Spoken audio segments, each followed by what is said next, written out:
चंदर रामनाथपुर में रहने वाला एक धनी व्यक्ति था। उसकी वामशिका नाम की एक बेटी थी।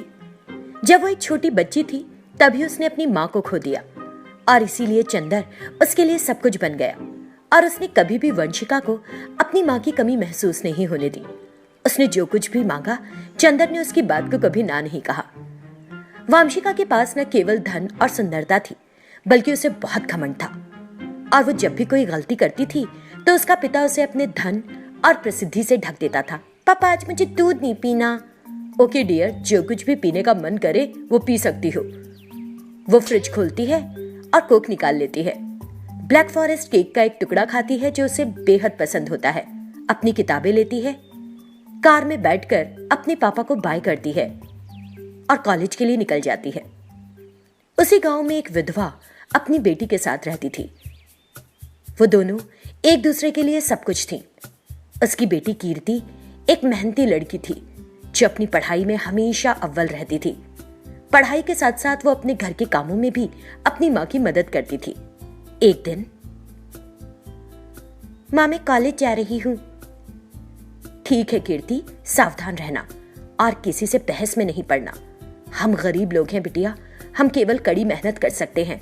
माँ मैं ऐसा कुछ नहीं करती हूँ, कॉलेज पढ़ाई करने जाती हूँ, पढ़ाई करके सीधे घर आती हूँ। मैं तुम्हें जानती हूँ बिटिया, तुमने बिना किसी फीस के 12वीं कक्षा तक इतनी अच्छी तरह से पढ़ाई की है। मैं तो तुम्हें ठीक से यूनिफॉर्म भी नहीं सिलवा कर दे सकी। तुम स्कूल गई भी तो पैदल, लेकिन तुम्हारी कभी कोई शिकायत तुम्हारी टीचर से मुझे नहीं पहुंची। मैं बहुत खुश हूँ, तुम जरूर आगे बढ़ोगी। मैंने तुमसे कभी किसी चीज के लिए नहीं कहा माँ, और जो कुछ हमारे पास है मैं उसमें खुश हूँ। तुम्हें मेरी चिंता करने की जरूरत नहीं। तुम घरों का काम करती हो ना? ओके डियर, ध्यान से कॉलेज जाओ। जीवन में हमेशा समस्याएं लगी रहती हैं, मैं संभाल लूंगी।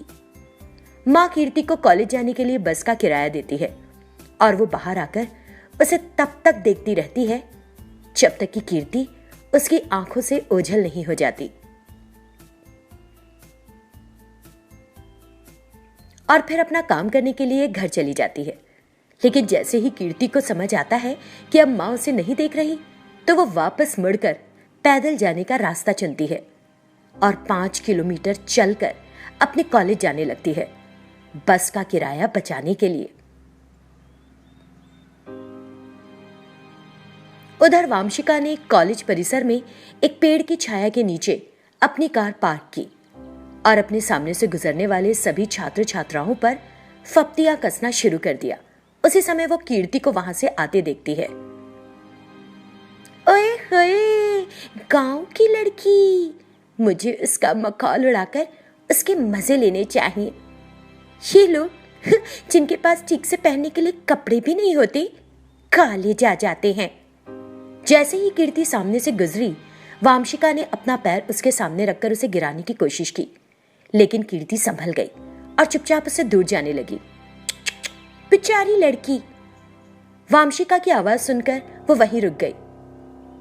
पास ही खड़े छात्रों की नजर इन दोनों लड़कियों पर थी कि अब वामशिका कीर्ति के साथ क्या करेगी। सभी उसके व्यवहार को जानते थे। अरे क्या तुम्हारे पास दूसरे कपड़े नहीं है? हमेशा इन 2 जोड़ी कपड़ों में ही दिखाई देती हो। हाँ बोलो ना, हम कॉलेज में खड़े हैं, प्लीज ऐसी फालतू बातें मत करो। अगर तुम चाहो तो मैं अपने कुछ कपड़े तुम्हें दे सकती हूँ, बस तुम मेरे हाथ पैरों की मालिश कर देना। मैं उस तरह की लड़की नहीं हूँ। मैं तुम्हें हमेशा किताबों के साथ देखती हूँ। क्या बनना चाहती हो? कभी शहर की कलेक्टर तो नहीं बन जाओगी ना? मेरे घर में झाड़ू पोछा कर लो, बदले में अपना झूठा बर्गर और पिज्जा दूंगी। देखो वामशिका, मेरे पास पैसे नहीं है, लेकिन मैं पढ़ाई कर रही हूँ और मैं इस दुनिया को जीत कर दिखाऊंगी। विद्या में बहुत ताकत है। उफ, गरीबी का घमंड। घमंड तुम्हें है अपनी अमीरी का। मुझे देर हो रही है, मुझे जाने दो। ठीक है, जाओ पढ़ो। कीर्ति आगे बढ़कर एक बेंच पर बैठ जाती है और पढ़ने लगती है। वामशिका ने कीर्ति के पास अपनी कार पार्क की और कार में अपना स्टीरियो तेज आवाज में चला दिया। कीर्ति अपने गुस्से पर काबू रखते हुए उस जगह से उठ जाती है और कहीं और जाने लगती है, लेकिन वामशिका उसका पीछा नहीं छोड़ती। फिर कीर्ति अपने आप को नियंत्रित नहीं कर पाई। क्या प्रॉब्लम है तुम्हें? मेरे पीछे पीछे क्यों आ रही हो? तुम्हारे लिए ये खिलवाड़ करने की जगह हो सकती है, लेकिन मेरे लिए कॉलेज एक मंदिर है जहां आराधना करके मुझे समाज में ऊंचा खड़ा होना है और अपनी विधवा माँ का सहारा बनना है। मेरा पीछा छोड़ दो, चली जाओ। अरे अरे अरे अरे, चिल्ला क्यों रही हो? कॉलेज के लेक्चरर हमें तुम्हें फॉलो करने को कह रहे थे। लेक्चरर ने तुमसे कहा था कि पढ़ाई में फॉलो करो, इस तरह मुझे परेशान करने के लिए नहीं कहा था। ये सब बंद करो और आकर पढ़ाई करो। ए कीर्ति, अपनी औकात देखकर मुझसे बात करो। क्या तुम मुझसे लड़ाई करना चाह रही हो? हाँ, बोलो जरा। सुनो कीर्ति, मैं किसी भी तरह की लड़ाई के लिए तैयार हूँ, लेकिन मेरी गरीबी बीच में आ जाती है, इसलिए मैं तुम्हारी बदतमीजी को बर्दाश्त कर रही हूँ। अच्छा, अब पुराने जमाने की हीरोइन बनकर बात मत करो। लेक्चरर तुमको रोल मॉडल बनाने के चक्कर में रहते हैं। मैथ्स का कोई आसान सवाल पूछो, जवाब दे पाओगी? बोलो, पूछो। 10,000 घटा 5,000 कितना होता है? गणित के अनुसार 5,000, लेकिन तर्क के अनुसार 10,000। वाह, बढ़िया, अच्छा लॉजिक लगाया तुमने। भाई मान गई तुम्हें तो। ये तो कोई प्रतिस्पर्धा नहीं है, लेकिन मैं तुमसे कुछ ऐसा कहने जा रही हूँ जिसे तुम्हें समझना चाहिए। समझाने की कोशिश करो जरा। हम दोनों बीबीसी ग्रुप में हैं। बाद में मेडिकल कॉलेज में फ्री सीट किसे मिलती है, वो है असल कंपटीशन। क्या तुम ये चैलेंज लेने के लिए तैयार हो? बोलो। मुझे आधी रात दिए का तेल जलाने की जरूरत नहीं। मेरे पापा है मेरे लिए, मतलब मेहनत पर भरोसा नहीं। एक बात याद रखना कीर्ति, कि वामशिका के जीवन में कभी कोई असफलता नहीं होगी। इस तरह दोनों के बीच मेडिकल सीट के लिए होड़ मच गई। वामशिका के पास पैसे की ताकत और पढ़ाई के लिए लैपटॉप था। वो तब भी ठीक से पढ़ाई नहीं कर पाती, लेकिन कीर्ति की स्थिति अलग थी। कीर्ति मिट्टी के तेल के दीपक के नीचे पढ़ाई करती है। वो दिन रात मेहनत करती है। अगर तुम इस तरह लगी रहोगी तो तुम्हारी तबीयत खराब हो सकती है। माँ, मुझे मेहनत करना है और एक लड़की को सबक सिखाना है जो सोचती है कि पैसे से वो हर चीज हासिल कर सकती है। मुझे मेहनत करने दो माँ। परीक्षा का दिन आ गया। कीर्ति ने मेहनत की थी, इसीलिए वो अपना पेपर बहुत अच्छे से हल कर लेती है, लेकिन वामशिका उसे हर सवाल में उलझन हो रही थी और वो खुद को मन ही मन कोस रही थी। परीक्षा का परिणाम आ गया और ईश्वर ने मेहनत करने वाले का साथ दिया। कीर्ति को मेडिकल कॉलेज में सीट मिल गई। कीर्ति, तुम्हारे अच्छे स्वभाव और ईमानदारी को देखकर मुझे भी मेहनत करने का मन करता है। अगर आगे पढ़ाई में कभी कोई मुश्किल पेश आई तो मैं तुम्हारे पास आऊंगी, समझाओगी ना? वामशिका, क्या तुम्हें अभी भी लगता है कि गरीब के पास पैसे ना होने से उसके पास कामयाबी का कोई रास्ता नहीं? तुमने अपनी सीट पैसे से खरीदी, जबकि मैंने अपनी मेहनत से। 5 साल के बाद हम दोनों ही डॉक्टर बन जाएंगे, तो एक गरीब भी इस दुनिया में अपनी जगह मेहनत से पा सकता है। हाँ कीर्ति, तुम्हें ढेर सारी बधाई। आज से हम पक्के दोस्त हैं। सीतापुर नाम के गांव में एक मध्यम वर्गीय परिवार था। उनके परिवार में पत्नी सिंधूरा, पति ईश्वर, बेटी नैनी और प्रमोद नाम का एक बेटा था। दोनों पति पत्नी चाहते थे कि उनके बच्चे अच्छी तरह से शिक्षा प्राप्त करें, इसलिए वो दोनों काम करते थे और बच्चों का हर तरह से ध्यान रखते थे। बड़ी बेटी नैनी अपने छोटे भाई प्रमोद का ध्यान रखती थी। एक दिन सिंधूरा, मेरे प्यारे बच्चों क्या कर रहे हो? सुनो जी, जल्दी आओ, आज हमारी बेटी ने पहली बार खाना बनाया है, चलो मिलकर लंच करते हैं। अपने बेटे को भी बुला लो। लेकिन मैं तो अपनी बेटी का बनाया हुआ सारा खाना खुद ही खा लूंगा, तुम अपना खाना खुद ही बना लो। हाँ, तुम अपनी बेटी से इतना प्यार करते हो, रोज तुम मेरे बनाए हुए खाने को ही तो खाते हो। जैसे ही बेटी ने खाना पकाया तो तुम सारा खुद खाओगे। बाप बेटी का रिश्ता कुछ ऐसा ही होता है।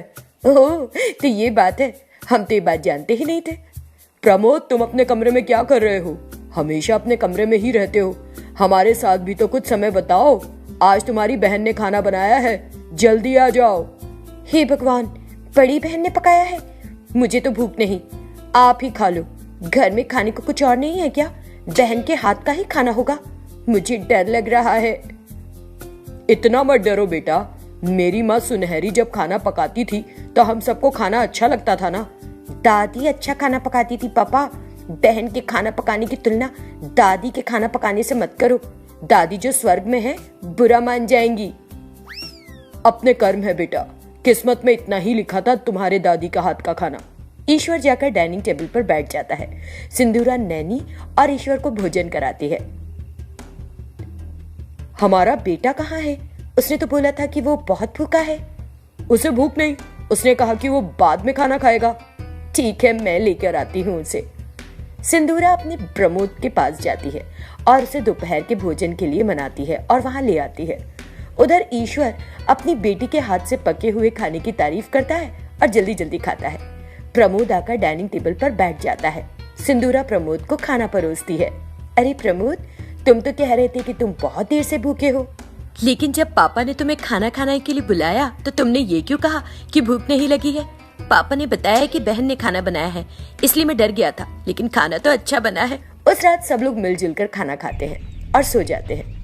अगली सुबह वो लोग घर का काम खत्म करते हैं और पति पत्नी एक साथ काम पर निकल जाते हैं।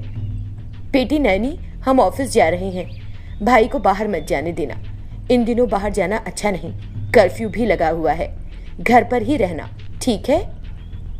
ठीक है माँ, आप भी अपना ध्यान रखना, बाय। उन दोनों ने मुस्कुराकर अपनी बेटी की ओर देखा। भाई बहन ने हाथ हिलाते हुए बाय कहा और वो लोग बाइक पर चले गए। कुछ दूर जाने के बाद सामने से आ रही एक लॉरी का ब्रेक फेल होने से वो लॉरी उनकी बाइक से टकरा गई। इससे दोनों पति पत्नी की मौके पर ही मौत हो गई। वहां से एक व्यक्ति ईश्वर के मोबाइल से घर पर फोन करता है। ये जानने के बाद प्रमोद और नैनी भी वहां पहुंचते हैं। नैनी बहुत रोती है। प्रमोद भी अपने माता पिता को मरा देखकर बहुत दुखी हो जाता है। गांव वालों की मदद से वो अपने माता पिता का अंतिम संस्कार करते हैं। प्रमोद और नैनी ने अपने माता पिता जैसे दो दोस्तों को खो दिया, इसलिए वे बहुत दुखी और उदास थे। उन्हें अपने माता पिता के बारे में सोचकर बहुत दुख होता रहता है। इसी कारण वे कॉलेज नहीं जा रहे थे और इसी दुख में वे पढ़ भी नहीं पाते थे। कुछ दिन बीत गए और उन्हें पैसा जुटाने की परेशानी सामने आने लगी। प्रमोद एक होटल में काम करने लगा और अपनी बहन की देखभाल करने लगा। एक दिन प्रमोद होटल से घर लौटा और अपनी बहन नैनी के लिए बिरयानी लेकर आया। घर में अंदर आने के बाद, दीदी दीदी इधर आओ जरा। रुको आती हूँ, क्या हुआ बताओ तो। दीदी आपको बिरयानी पसंद है ना, आपके लिए बिरयानी लेकर आया हूँ। क्या मैंने तुम्हारे बिना कभी खाया है? चलो दोनों साथ मिलकर खाएंगे। मुझे भूख नहीं है, तुम ही खा लो दीदी। क्या तुमने होटल में खाना खा लिया था? नहीं, लेकिन भूख बिल्कुल नहीं, शरीर में बहुत दर्द है, मुझे सांस लेने में भी तकलीफ हो रही है दीदी। ओ ये बात है, चलो हम अस्पताल चलते हैं। इन दिनों तो ऐसा होना बिल्कुल ठीक नहीं। जिस होटल में तुम काम करते हो वहाँ कितने सारे लोग आते होंगे, कहाँ से आते हैं क्या पता। चलो अस्पताल चलें और कोरोना टेस्ट करवाएं, यही ठीक रहेगा। ऐसी कोई बात नहीं दीदी, आप इतनी चिंता मत करो। ऐसा मत कहो प्रमोद, ये टेस्ट अब फ्री में हो रहे हैं। तभी टीवी में, कल से सब अपने घर में रहिए, दिन ब दिन फैल रही कोरोना महामारी की वजह से लॉकडाउन घोषित हुआ है। देखो दीदी, आप जाओ और खा लो, कल से तो लॉकडाउन है। नैनी बिरयानी एक कटोरी में निकालती है और छोटे भाई के पास आती है, उसे खिलाती है और खुद भी खाती है। फिर दोनों खाना खाकर सो जाते हैं। अगले दिन जब नैनी सुबह उठती है तो प्रमोद बहुत खांस रहा होता है। ये देखकर नैनी उसके लिए पानी लाती है। अरे क्या हुआ? वो अपने भाई के सिर पर हाथ रखती है, उसे उसका माथा गर्म लगता है। तुम्हारा शरीर इतना तप रहा है, तेज बुखार है, उस पर खांस भी रहे हो। मैं जाती हूँ तुम्हारे लिए गर्म पानी लेकर आती हूँ। नैनी किचन में जाती है और गर्म पानी लाती है। छोटे भाई के माथे पर गीली पट्टी भी रखती है। वो जितनी बार भी गीली पट्टी रख रही थी, बुखार कम नहीं हो रहा था, उसे लगातार खांसी हो रही थी। वो गर्म पानी में थोड़ी हल्दी मिलाकर अपने छोटे भाई को भाप देती है, लेकिन उसकी खांसी कम नहीं होती। भैया सुनो, मुझे बहुत डर लग रहा है, चलो हम अस्पताल चलते हैं। दीदी मुझे सांस लेने में मुश्किल हो रही है, मुझे अस्पताल ले चलो, ले चलो। बहन नैनी जो अपने भाई की हालत नहीं देख पाती, अपने भाई को बाहर ले जाती है और सड़क पर आ जाती है। उसे एक भी गाड़ी दिखाई नहीं देती। वो दोपहिया पर जा रहे लोगों से मदद मांगती है, लेकिन कोई मदद नहीं करता। ये सोचकर कि बस स्टॉप पर कोई गाड़ी मिल जाएगी, वो वहां जाकर इंतजार करती है। बहुत देर तक इंतजार करने के बाद भी कोई वाहन नहीं मिलता। सड़क पर बहुत सी गाड़ियां चल रही थी, पर कोई नहीं रुक रही थी। तभी उसे खाली पानी पूरी का ठेला दिखाई देता है। वो अपने भाई को ठेले में लिटाकर अस्पताल ले जाती है। अस्पताल के पास बहुत से लोग कतार में खड़े थे। वो सब चिल्ला रहे थे कि बहुत देर से उनकी बारी का इंतजार कर रहे हैं। किसी को बुखार था, किसी को खांसी। हर कोई जो वहां खड़ा था उसे कुछ न कुछ तकलीफ थी। बहुत लोग अपने लोगों को इस हालत में देखकर रो भी रहे थे। तभी नैनी ने नर्स को अस्पताल से बाहर आते देखा। वो भागकर उसके पास जाती है। नर्स के पास पहुंचकर वो उससे बात करने की कोशिश करती है। सुनिए सिस्टर, मेरे भाई की हालत बहुत खराब है। प्लीज डॉक्टर को दिखाने के लिए हमें अंदर आने दीजिए। उसको सांस लेने में भी बहुत मुश्किल हो रही है। प्लीज। तुम इधर आ गई, एक बार लाइन तो देख लो। वो सब लोग तुमसे पहले यहाँ आए हुए हैं और लाइन में खड़े हैं। तुम भी जाकर वहां खड़ी हो जाओ। इन सब के बाद तुम्हारी बारी है। सांस की तकलीफ, खांसी, छींक, कुछ भी हो, लाइन में लगना होगा। मैं आपसे विनती करती हूँ, आप चाहो तो आपके पैर भी पकड़ लूंगी। प्लीज मैडम, मेरे भाई को बचा लो। हमारे माता पिता भी नहीं, मैं और मेरा छोटा भाई है। मेरे पास सिर्फ वो है और उसके लिए मैं हूँ, बड़ों का सहारा नहीं। प्लीज मैडम, आपका बड़ा एहसान होगा। देखो, जिनके पास बहुत सारा पैसा है ना, वो भी कतार में ही खड़े हैं। अभी की यही स्थिति है। मैं तुम्हें अंदर नहीं भेज सकती। तुम जाओ, उस कतार में खड़ी हो जाओ। तुम कितनी भी विनती करो, मैं कुछ नहीं कर सकूंगी। अब जाओ। प्रमोद को सांस लेने में बहुत ज्यादा दिक्कत होने लगती है। नैनी वहां डॉक्टरों से मिलने की कोशिश करती है। उसे कोई भी ऐसा मिल जाए जिससे वो कम से कम अपनी बात तो कह सके। वो बहुत रोती जाती है। दौड़ते भागते वो अपने छोटे भाई के करीब आती है। जब तक वो वहां पहुंचती है, प्रमोद की जान जा चुकी होती है। उसके सिर पर जैसे आसमान गिर पड़ता है। वो फपक फपक कर रो पड़ती है।